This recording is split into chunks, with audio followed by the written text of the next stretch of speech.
We come at the end of the video lesson about hydraulics and pneumatic system, but before we wind up our video, I would like to summarize the most important part or the most important section for hydraulics and pneumatic course.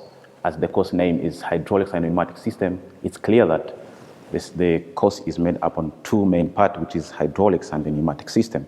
And we went through pneumatics, and we saw that both pneumatics and electro-pneumatics can be used in the application that requires a short time response and when you need the medium amount of pressure, like a bus door, like sorting, automated sorting.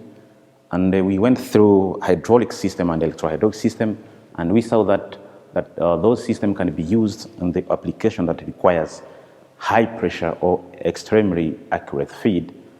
So, in other words, we can conclude saying that there is no rules, neither regulation for both systems, but there is guidelines that we can follow.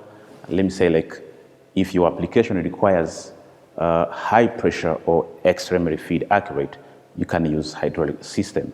And if the application requires medium pressure or a short response time, this time you can use pneumatic system.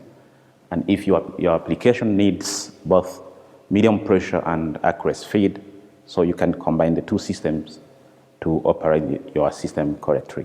Thank you.